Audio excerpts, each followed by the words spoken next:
For coming to Chai&Why. This is a phenomenal audience. Probably the maximum we've ever fit in here. We will fit in people wherever we can. There's still space on the stage, so don't worry.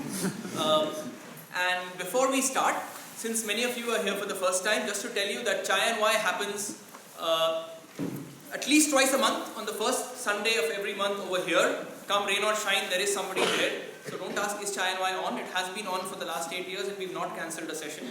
The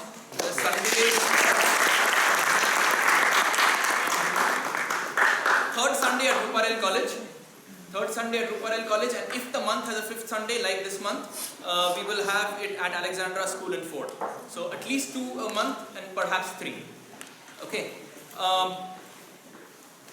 Just to tell you the next one, we will continue with this theme of a little bit of physics that we are doing. So today you're going to listen to black holes, and after black holes it's going to be the world of quantum physics. It's called spooky action at work. We will see what are the sort of some of the principles of quantum physics and how they can be used to make computers, which might be useful in the future. So that is 15 days from now at Ruparel College. Our speaker has disappeared. You're there. All right. And a month from now over here, you're hearing the theory of black holes. We will see what causes black holes.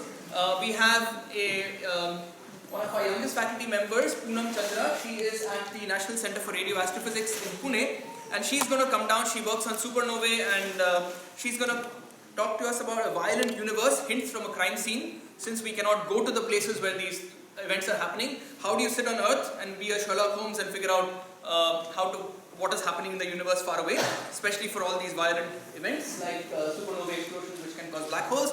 So that is the next 2. In the middle of it, there is going to be a July 31st at Alexandra School, and the Alexandra School one is always usually a hands-on one, mostly for kids. The theme is going to be biology. We don't know the exact topic as yet. We'll announce it in a day or 2. The best way to find out about events is to look us up on Facebook. It is just called Chai&Why, and if you like us, you might get updates from it. The Facebook nowadays doesn't send it automatically, but please do check us out on Facebook. All the events are there. You can post questions there. You can see pictures there, etc., etc. So that is the events for the next time. And with that, it's a pleasure to welcome Shiraz Minwalla.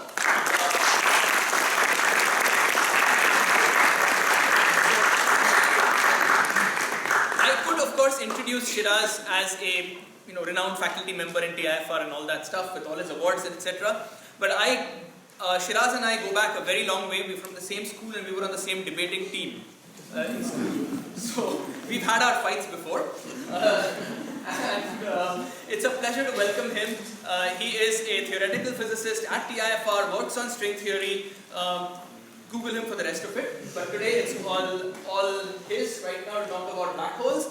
And given the crowd right now, if I may make one suggestion, if we start taking questions in the middle, I think we'll never get anywhere. So let's allow Shiraz, unless you have something that is absolutely, you have to ask a question right now.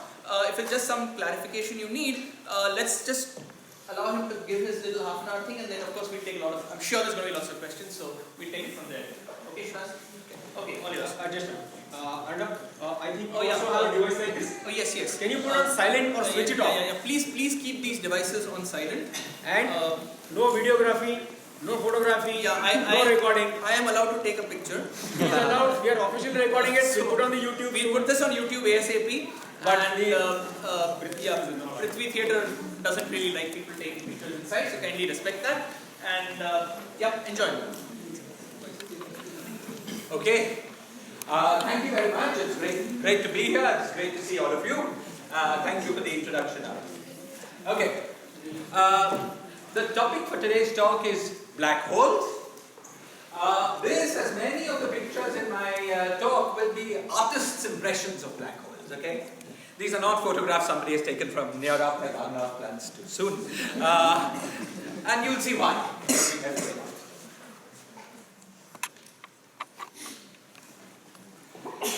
Okay, so let's start.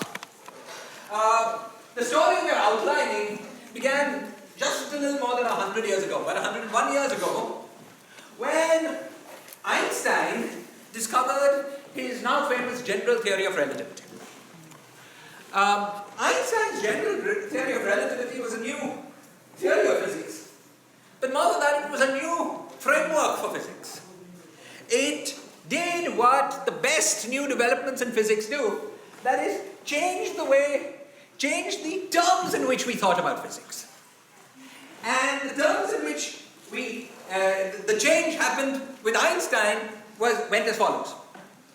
Before Einstein, all theories of physics had been formulated as follows. Space and time were thought of as passive grids on which dynamics happened. Things moved, light propagated, and so on. What Einstein realized after struggling with these ideas is that that's not the way the universe is. Space and time are not a passive stage on which dynamics happen. It's space and time, the geometry of space and time, is a participant in the dynamics of the universe. Okay? What Einstein realized was that the dynamics, that space and time had a geometry that was dynamical, that responded to matter, that affected the motion of matter. Okay? And this theory of Einstein, the geometry of space and time can ripple, can expand like a balloon being blown up. Sit on floor. Can do all kinds of interesting things. Okay. Now, Einstein realized that Einstein's theory allows for warped space-time. So space-time that in little regions looks like the space-time in this room, but as you go over larger regions, is sort of curved. Oops. A little bit like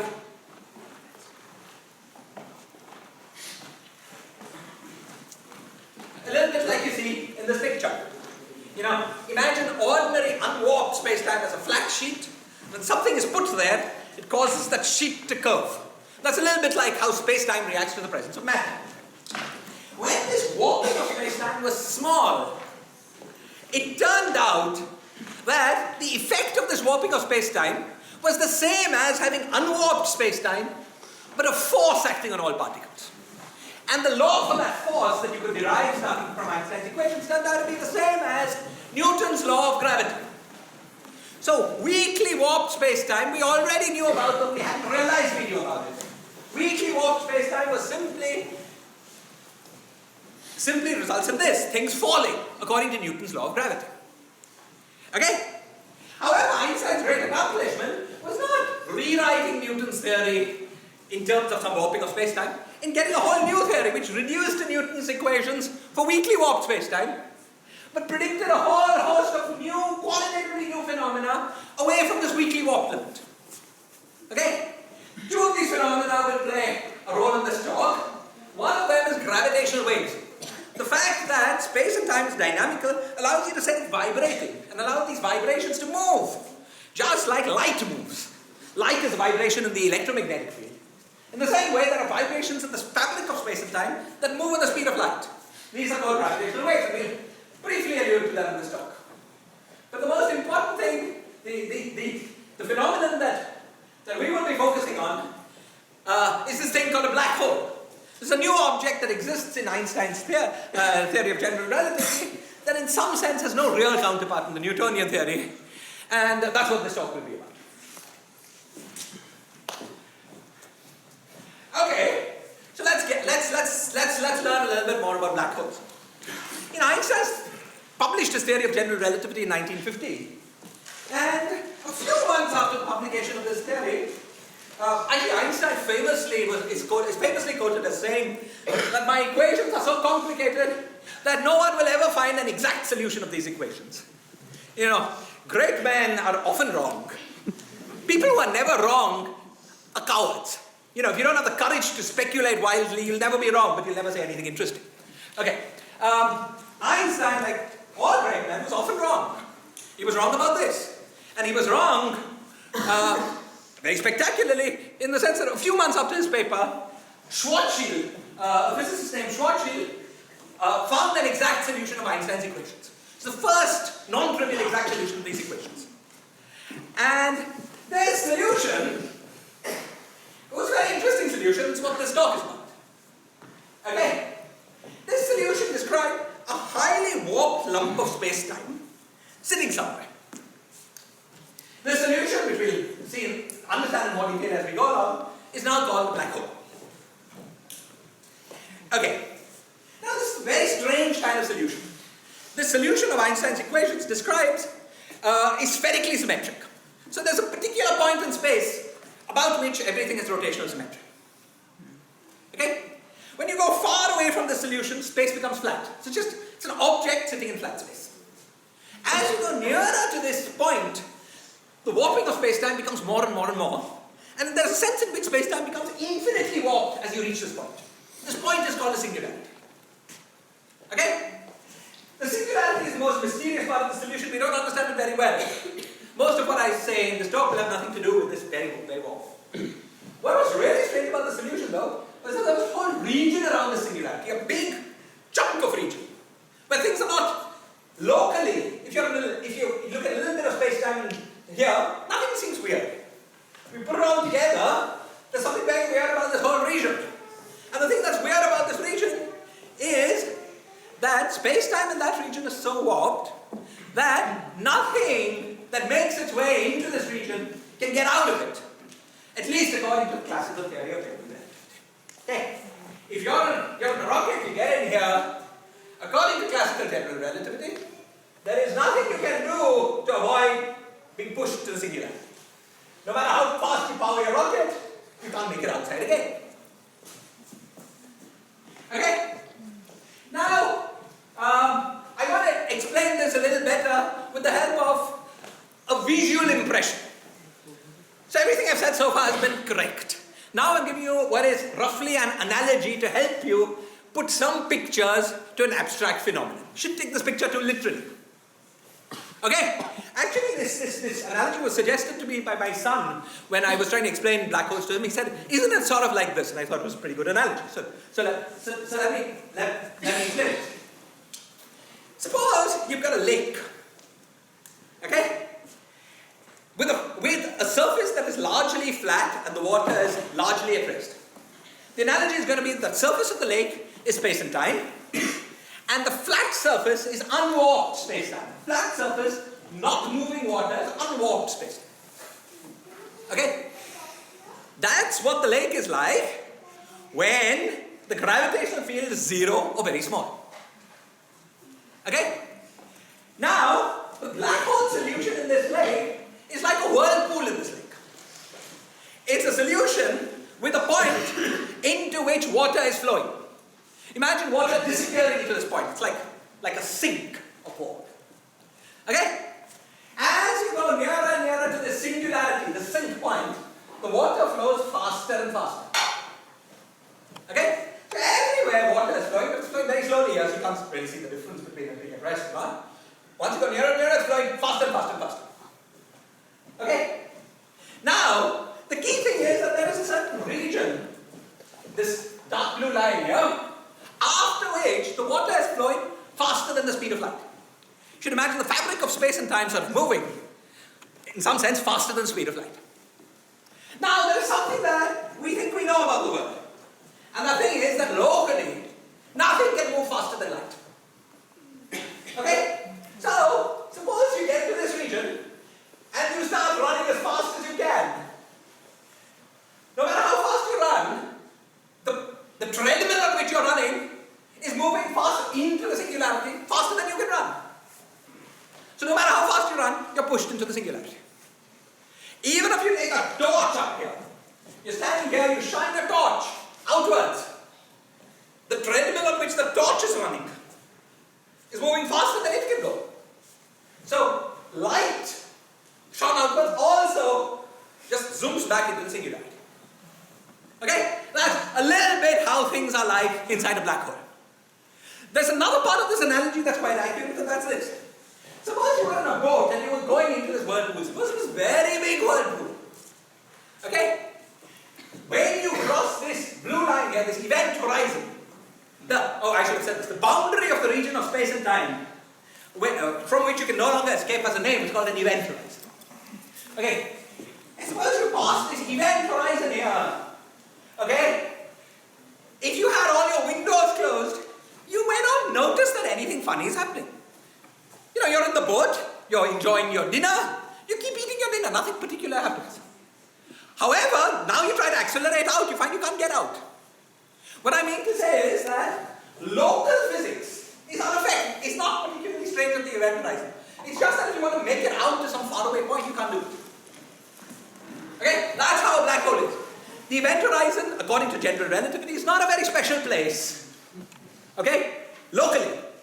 But you wait a while and you see there's no way out. Okay? On the other hand, the singularity where the water is disappearing is clearly a very special place. It's the only place where water is disappearing. Okay? That's a pretty good analogy with what's happening inside a black hole. Okay.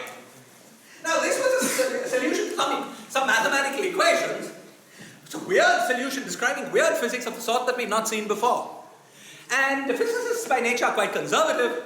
You see something very different from anything you've seen before, you tend not to believe it. And most physicists at the time when presented the Chandrasekhar's solution couldn't argue with mathematics. It was true, it solved Einstein's equations. But most physicists, including Einstein, took the view that this is a great solution with a lot of utility as well in various approximations, but cannot describe a real object. Why? The intuition was it's too weird. But then they couched it in all kinds of intellect for various reasons. Too boring to go into. Okay? The conviction was that this was too singular a solution to describe a real object. And mathematically what that meant was that if you start with good, smooth initial conditions of the kind we see in the world, the solution that takes you to this solution. That was what many people believed when the solution was first found. However, this belief was strong doubt was cast on this belief by a calculation done by a young Indian physicist, Subramanian Chandrasekhar, in the early 1930s. I think his paper was published in 1931. In this paper, Chandrasekhar asked the following question. He asked, suppose I've got a star. Why doesn't it collapse? Gravity is pulling everything attracting everything. So all the things in the star want to collapse because of gravity, want to collapse to a central point. What stops this gravitational force? Why is a star just there? Why doesn't it collapse? Well, when a star is alive and burning, we understand very well why that doesn't happen. The heat causes a lot of pressure in the star. The pressure resists the push of gravity. That's roughly the answer. Everyone knew that, okay? But Chandrasekhar then went on to ask the question, but what happens after the star dies? A star stays hot because it burns fuel. It burns the fuel in a very sophisticated way using nuclear fusion, not the chemical reaction of a wood fire. But still, it's burning some fuel. It's turning hydrogen into helium. When all the hydrogen has been turned into helium, it has no more fuel to burn. It does a few other funny things for a while. Still runs out of fuel to burn. No longer produces energy, must cool down. Once it cools down, the heat pressure is no longer there to sustain the push against gravity. What happens to the star? That's the question Chandrasekhar asked. Okay. Now, Chandrasekhar realized that, unlike in the classical theory, in newly...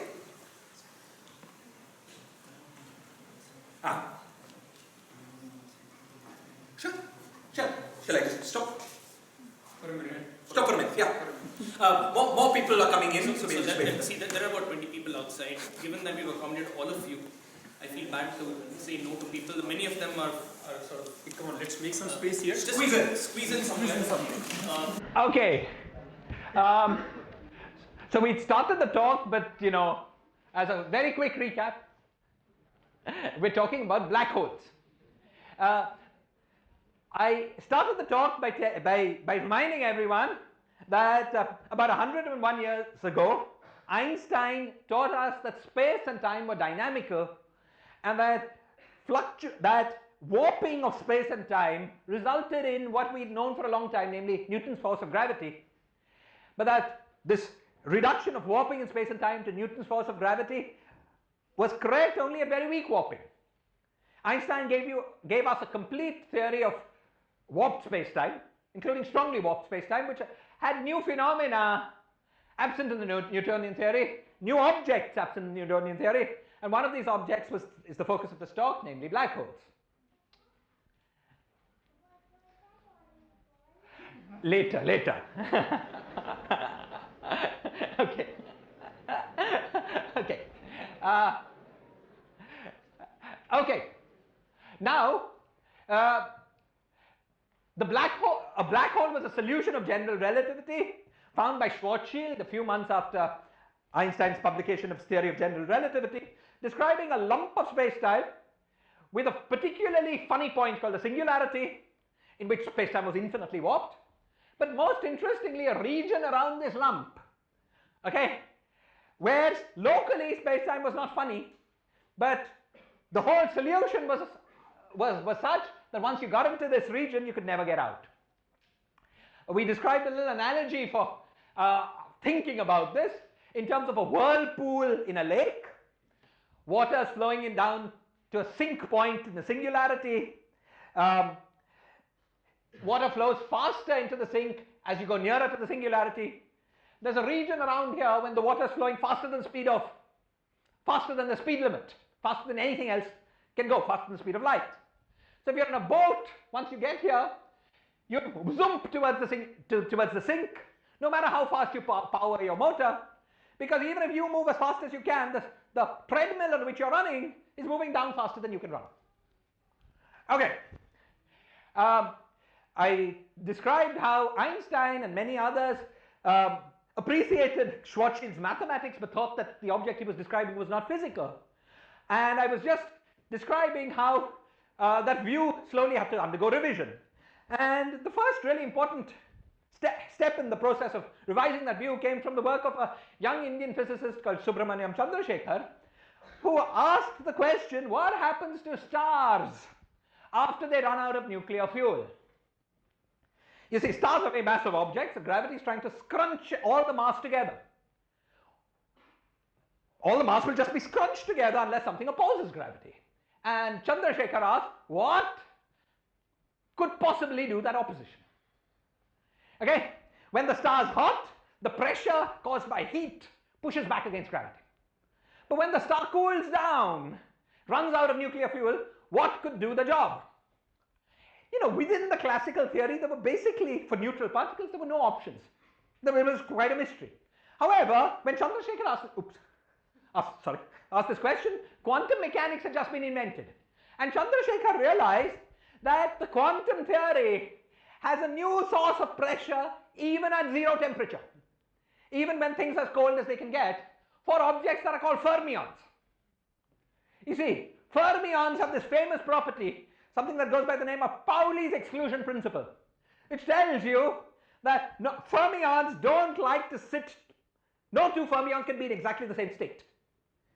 The net consequence of that, as far as we're concerned, is the fact that fermions don't like to be scrunched together.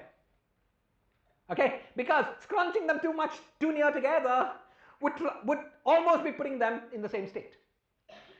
And the consequences of that is that there is a pressure that these fermions exert to resist being scrunched together. This pressure has a name, it's called degeneracy pressure. And Chandrasekhar very creatively worked out, I mean, this is an easy thing, but he worked out the formula for degeneracy pressure, worked it out in a relativistic context, and tried to ask, can this degeneracy pressure be the ultimate explanation for the stability of stars once they run out of nuclear fuel? Now he did the calculation and he found a surprise. The surprise he found was that the answer depended on how massive the star was. If the star was less than a certain mass, and then the calculation was revised according to various things, but today the modern understanding is if the mass of the star is less than a certain mass, about 3 times the mass of the sun, then the quantum degeneracy pressure, coming ultimately from the fact that the building blocks of matter are fermionic, is enough to resist gravity. And at the end of its life, a star will settle down either into what's called a white dwarf, in which electrons provide this degeneracy pressure to resist gravity, or a neutron star, in which electrons have been absorbed into protons to become neutrons, and the neutrons provide this degeneracy pressure to resist gravity. However, if the mass of the star was more than 3 times the mass of the sun, neither the electrons nor the neutrons can provide enough degeneracy pressure to resist the push of gravity. In fact, nothing known is strong enough to oppose gravity. So, unless there's something totally new going on that we don't know anything about, Chandrasekhar concluded that for large enough stars at the end of their life, gravity will win. Nothing will resist gravity. The stars will just scrunch. What's the end point? It's a collapse without end. It'll scrunch to a point of infinite density. Okay?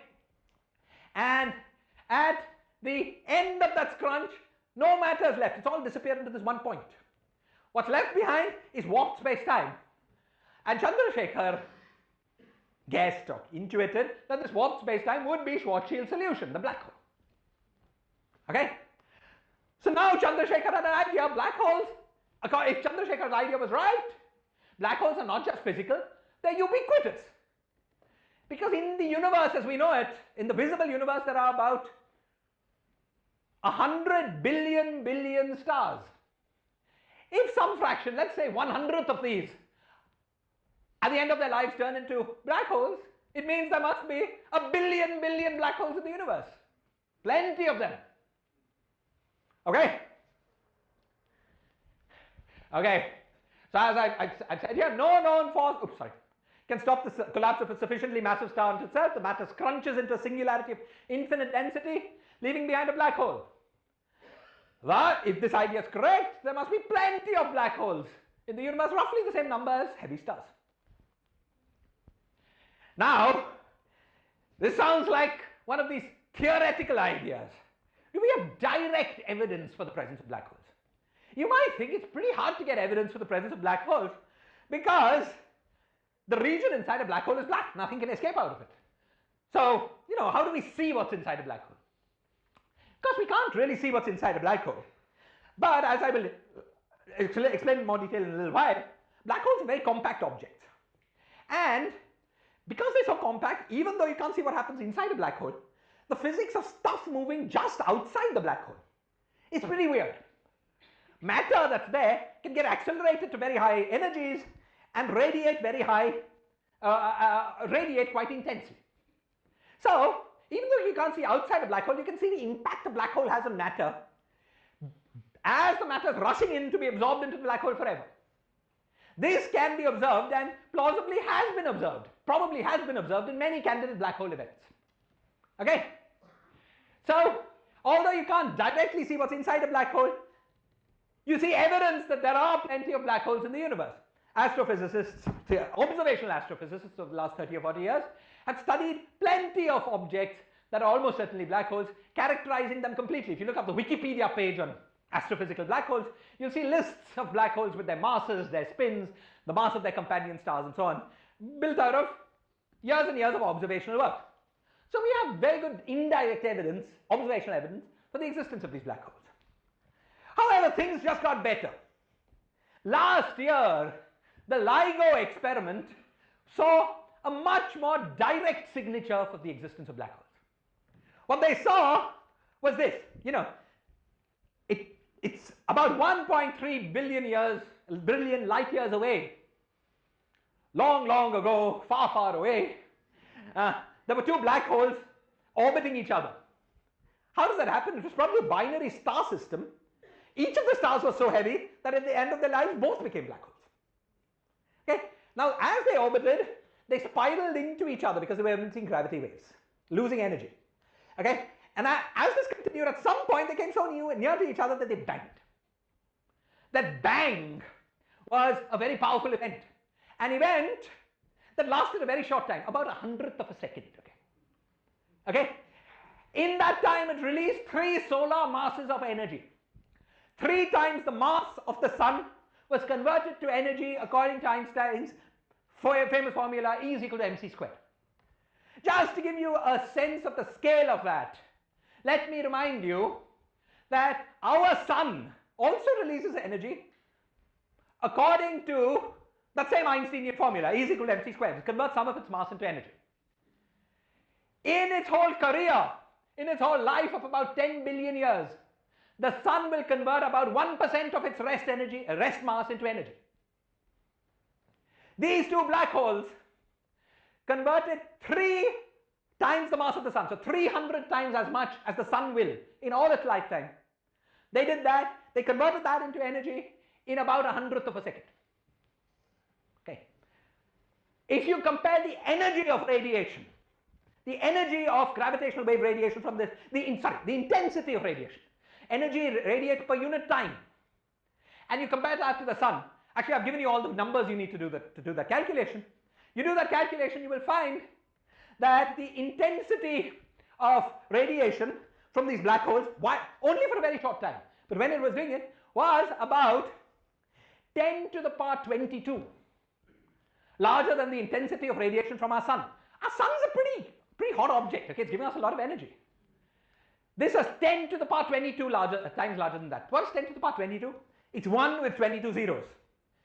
Another way of saying it is it's about 10,000 billion times as intense as the radiation of the sun.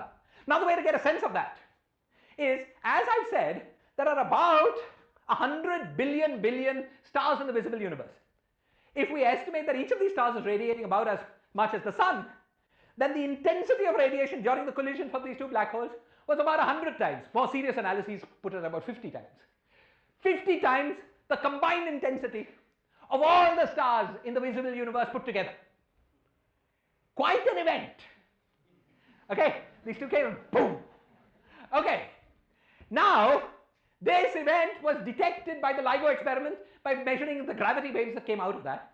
And this is very direct evidence for the existence of black holes, because we've caught the black holes not indirectly, not on the impact of what they're doing to matter or wave, but we've caught the black holes behaving in their weirdest, blackiest way, you know, in that private dance with each other. We caught them. Okay, so now that we know, after this 100 years of Schwarzschild solution, we know that Schwarzschild was unnecessarily maligned by physicists of his time. His solution is real, it's out there in the world. Let's try to get to know these black holes better. Okay, so first, black holes are the most compact objects in the universe. What do I mean by that?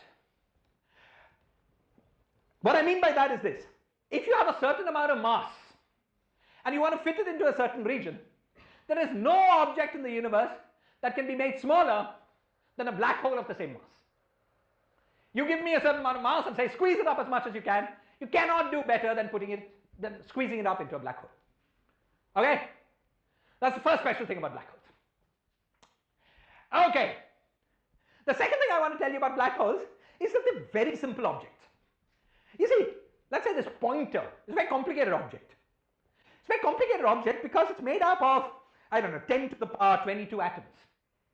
Okay? Each of these atoms is doing its own thing. To give you a complete description of this object, I need to give you a lot of information. A black hole, once it has been formed and settled down, is characterized by a small, well, in 4 dimensions, is characterized by 4 numbers. Its mass and the x, y, and z components of its angular momentum. A black hole is that simple. It has completely characterized by 4 numbers. Classically, at least, there's very little information you need to give for me to tell you everything you need to know about the black hole. Okay? And the underlying reason for the simplicity is that this object is made up of a lot of very complicated matter. Black holes are not made up of matter, apart from what's happening in the singularity, which we don't care about. They're made up of space and time itself. They're governed by Einstein's equations in vacuum, have no constituent complexity, and so very simple. Okay, the fact that black holes are labeled by just a few parameters was established after a lot of controversy in the general relativity literature in the 1960s, and for reasons I've never quite understood, is called the no-hair theorem. Many very famous physicists worded this result for reasons again I've never understood. It's a very strange use of language in my opinion, but worded as the statement that black holes have no hair. Okay, it means black holes are characterized by a very small number of numbers. Okay, that's the next thing I want to tell you about black holes. Then, now I'm going to tell you another very interesting thing. The other very interesting thing is this. Within general relativity, you can prove the following two theorems. A, the area of a black hole, the area of its event horizon, can never decrease in a physical process, it can only increase. Okay? B, the area can never bifurcate, which means one black hole can never do anything to make one black hole split into two. Okay? These theorems were proved making crucial use of an equation by A.K. Raichaudhuri, well-known Indian physicist and teacher for Presidency College, whose equation has played a central role in the theory of black holes. Okay. Now, why should I care that black hole areas only increase, never decrease? Why should I care that I can't split a black hole into two things? Well, for many reasons, but one of which is sort of fun for a talk, it means that you can never destroy a black hole. Because no matter what you do to it, the black hole area will either stay the same or increase. So imagine the next year, God forbid, wins the US elections. Okay? And soon after that,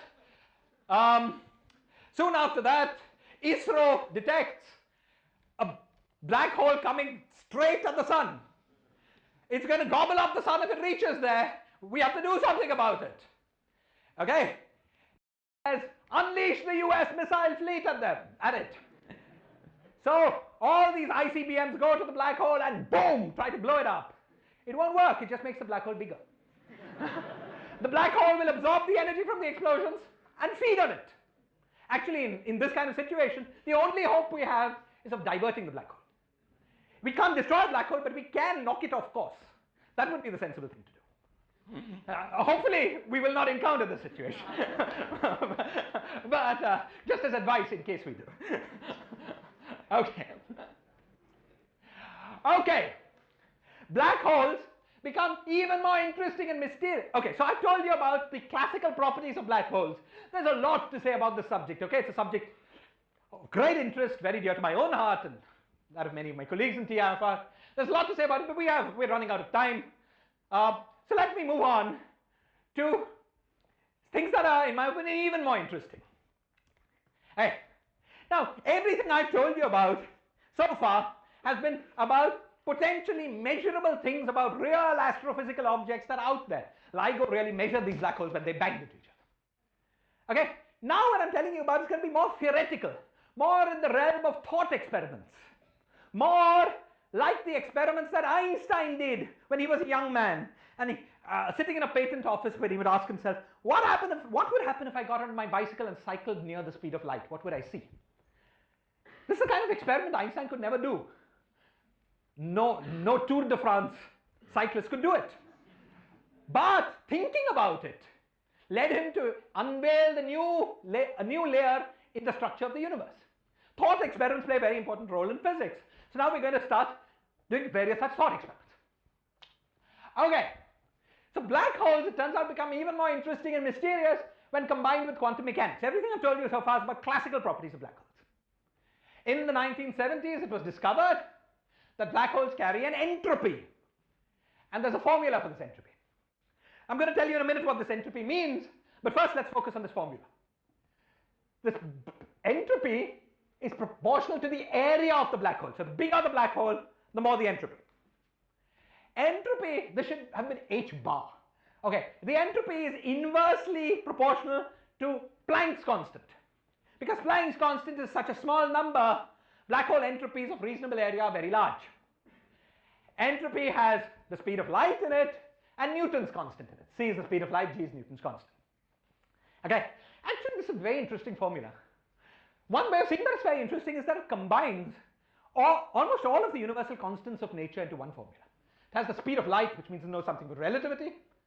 It has Newton's constant, which means it knows something with gravity. It has Planck's constant, which means it's a quantum formula. And it has 4, which means it knows something with mathematics. Okay. Okay. Okay. Yeah. So now, what does this entropy mean? This entropy, what is entropy? If you've got a configuration and you want to know whether its configuration is at the deepest microscopic level one thing, or some configuration that could be represented by many different individual detailed states, you ask about its entropy. If you've got a description of a configuration that at the underlying microscopic level could be made up of many different detailed states, okay, the exponential of the number of the exponential of the entropy of that object counts the number of states that could make up that system. So for instance, suppose I've got a beaker of water. Okay, I tell you how much water there is, what temperature it's at. Okay, that gives you a rough description of that water. But that water carries a lot of entropy, because how much of that water there is and what temperature it's at is consistent with many different detailed molecular motions of that water. So the number of possible molecular motions that would give rise to that coarse-grained view of the water is the entropy of the water. The entropy of something is a measure of whether that object is one fundamental object or some coarse-grained description of many fundamental objects. Okay? It turns out, and I have very little time to tell you about how and why unless in questions, but it turns out that through a lot of theoretical work, we convinced ourselves pretty well that black holes are of the second kind, that the kind that are made up of many fundamental state descriptions, and they carry an entropy. And Hawking and Bekenstein came up with the formula for the entropy of the black hole. Okay, now just to give you a sense of how big this is, for a solar mass black hole, S would be of order 10 to the power 78. So the number of states that could be consistent with having a black hole whose mass is the mass of the sun would be 10 to the power 10 to the power 78. That is a huge number. Okay. The other thing that we think we know about black holes is that no object packs more complexity into a particular size than a black hole. Given an object of a particular size, it cannot have an entropy larger than the entropy of the black hole with the same size. The entropy is a measure of the complexity of the object, because it's a measure of how much information you have to specify to tell us exactly which state that black hole is in, or that object is in. Now, the fact that these black holes carry this huge amount of entropy in quantum mechanics is in direct conflict with classical intuition, which tells you that these black holes carry almost no entropy. Because I've already told you about the no-hair theorem of black hole physics. The no-hair theorem tells you that in order to know exactly what the black hole solution is, you need to specify very little information, a few numbers. Okay? So these classical and quantum statements seem poles apart. And you might wonder, can both be true? Surely, if I put them together, I can invent a contradiction. And this is what Hawking did. This is what Hawking did in the mid-1970s, and I'm going to very briefly, in 5 minutes I'll be done, if that's okay. Yeah. Very briefly tell you how that works. Okay. You see, according to the laws of statistical mechanics, anything that carries a macroscopic entropy also has a temperature. And anything that has a temperature radiates. So if you believe that black holes have an entropy according to this formula, you can predict that the black holes will be hot objects and will radiate like a black body would, a little like a light bulb would, an incandescent light bulb, the tungsten light bulb would. Okay? At a particular temperature. Now, Hawking checked to see whether that was indeed the case by doing some calculations in quantum field theory in a black hole background, and found that his result was that these detailed calculations showed that black holes did indeed radiate, according to quantum mechanics. Okay? Now this effect is very small for real black holes. The temperature of a solar mass black hole is about 10 to the power minus 8, 1 over 1 with 8 zeros, Kelvin, 10 to the power minus 8 above absolute zero, something that would be very hard to detect. Okay? Now when these black holes radiate, they lose energy, because some of the energy is going to radiation. So they slowly evaporate away. How long would it take for a solar mass black hole to evaporate away? Very long, 10 to the power 64 years. Much, much larger than the age of the universe. Much, much larger. Okay, so for practical purposes, the fact that black holes radiate and then they evaporate, it won't bother Donald Trump. But for our theoretical considerations, this is important because we're doing these thought experiments. In our thought experiments, we'll allow the universe to live as long as we want. Okay? So, Hawking asked himself the following question. Suppose I have a black hole formed by the collapse of some matter. Now, the matter that went into the collapse of the black hole is of this detailed, complicated kind. What the matter was in detail carried a lot of information, the positions, the nature of all its atoms. Okay? This matter collapses, let's say at the end of its life, a star, it collapses into a black hole. Now, after a while, in classical general relativity, that information about what matter caused this black hole seems to have disappeared because the black hole is characterized only by its mass and its angular momenta. However, so what's the deal? Is it true that that information has really disappeared? According to quantum mechanics, that cannot happen. Okay, if quantum mechanics is correct, the information that's present in a quantum state survives forever in time. Information never disappears. Okay, but the whole analysis with the black holes that I told you about so far was classical. Now let's add quantum mechanics into the game. When we add quantum mechanics into the game, there's a possibility that that information has survived because we've said that there are lots of different microstates inside the black hole. So maybe the collapsing matter goes to different microstates depending on what that matter was. Great. However, because black holes radiate, these black holes that we've produced radiate into, disappear eventually into radiation. Now, if you look at the details of Hawking's calculation, nothing is really important except for the fact that the calculation proceeds via, this radiation is created near the event horizon of the black hole.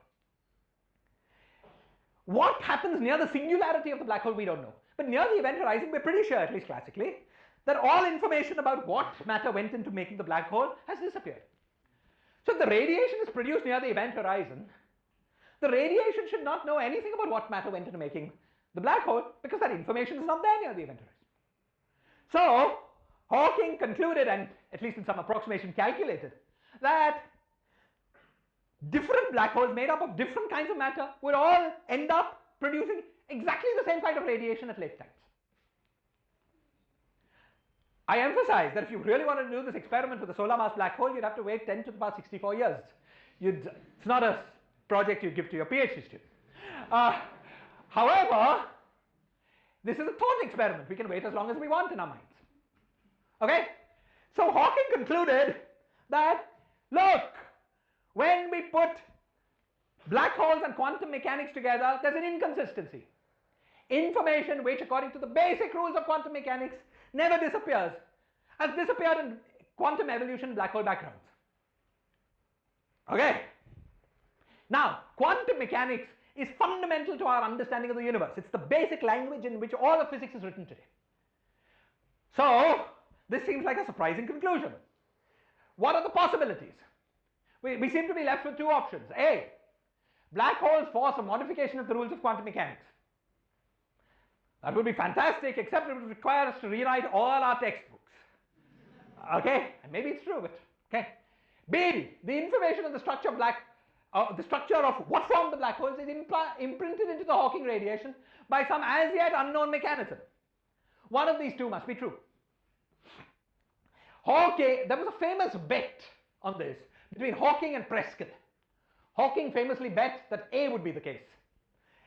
Quantum mechanics will have to be modified to account for general relativity and black holes in particular. Preskill bet that B would be the case. Information comes out somehow, I don't know how, but somehow it will come out. Okay? We now know the answer to what's true, at least. In any situation like this, 5% of the physicists in the world will disagree. The other 95% feel they know the answer. Certainly I feel I know the answer. Hawking feels he knows the answer because he conceded the bet. A few years ago, the bet was a copy of Encyclopedia Britannica, okay? Because the precise question was, if you throw Encyclopedia Britannica into the black hole, is the information in it destroyed or not? Okay. Okay. And Hawking conceded the bet, handing over a copy of Encyclopedia Britannica to Preskill. I was wrong, he said. How did we? Okay, how do we know that? Why did Hawking think he was wrong? And why did Hawking think he was wrong? And what's left to understand? This is the second last slide in my talk, and yeah, in order to really know what's going on here, you see, this question about information transfer involves both quantum mechanics and gravity. Now, it would be a whole subject of another talk, but there's a central lacuna in our understanding of physics today. The lacuna is that though we have this great classical theory of gravity, which is Einstein's general relativity, and with great understanding of quantum mechanics, we haven't managed to put the two together. We don't understand the quantum theory of gravity in the real world. However, there is a framework, one on which I work, it's called string theory, which has succeeded in building toy consistent quantum theories of gravity. Now, the great thing about conceptual questions is that they often depend on very few details. So this question about information destroyal can be asked not just in the real world, but in any consistent toy model of quantum gravity. Since in string theory we've constructed many good toy models of quantum gravity, in those toy models we can ask the question. And if we understand the theory well enough, we should get the answer. So first question that was asked within string theory is it true that black holes are made up of lots of states? As general expectations seem to be, the Hawking-Bekenstein formula seems to say, is that really true or not? Can you identify those states? The answer to that question was yes, it's true. Black holes are made up of many microstates, and we could identify them, count them, and check that their number is exactly given by the Hawking-Bekenstein formula and the limit that it should be. The second question that could be asked is, what happens in Hawking radiation? Is information destroyed or not? And the answer that you can get in many simple toy model systems of quantum gravity by studying string theory is no, the information is not destroyed. Quantum mechanics survives. However, none of this is really, though Hawking very easily conceded his bet, none of this is completely satisfying until we have an answer to the third question. Okay, we know from some considerations, I don't have the time to explain exactly how unless there's questions, but we know from some considerations that information is not destroyed. But what would be really satisfying to know is that, okay, how does the information, which goes of what matter forms the black hole, get imprinted on the Hawking radiation? What is the mechanism? Can we do a calculation to calculate exactly what the Hawking radiation will be to carry this information? And this question, string theory and not for string theorists and not for lack of effort have not yet managed to answer. By the way, this business about identifying the quantum states of a black hole within string models was the first serious attempt was made by Ashok Sen, a string theorist at HRI Allahabad, one of the greatest physicists in the world, and completed by Strominger and Wafa, two professors at Harvard. And the question about information, the fact that information is not destroyed, was answered essentially by Juan Maldacena, who invented what's called the ADS-CFT correspondence of string theory. It's an advanced study at Princeton. Okay, so in recap, within string theory, we know it's right that black holes have many states. We can count them, we can identify them. We think we know quite clearly that information is not destroyed. Quantum mechanics is not modified by black holes. So Hawking was right to concede his bet. In fact, he conceded his bet because of the calculations in string theory. But we do not yet have an answer to the question, how is the information transferred into the Hawking radiation? Now, this is not for lack of trying. Okay? Lots of people have tried to answer this question and not managed to answer it yet. The fact that it's proved so difficult to find the mechanism for information transfer suggests to some people, including myself, that the mechanism is a very novel one. If something works along the lines that you've seen before, 20 years of trying, you find it. But if something requires a leap of imagination, involving new structures, new as yet unimagined structures of the universe, it may take many decades to find. The fact that it is proved so difficult to find this mechanism suggests at least as a possibility that the study of this question, study of other black hole phenomena in thought experiments, might provide one of the keys to unlocking our understanding of the next layer of reality. Let me give you a quick analogy and I stop. You know, quantum mechanics was the first serious indication that the quantum theory was there came due to a paradox in physics. The paradox was that black bodies, according to the laws of classical mechanics put together with statistical mechanics, should radiate infinite amount of energies, but anyone who had a light bulb knew that was not true. Okay? This paradox led to the creation of quantum mechanics. Paradoxes are a very useful tool in the study of theoretical physics because resolving them leads to progress. This information paradox is less sharp than this black body paradox, but who knows, with luck, will be the thing that motivates the next leap into our understanding of the structure of reality. You never know, okay, but it's possible.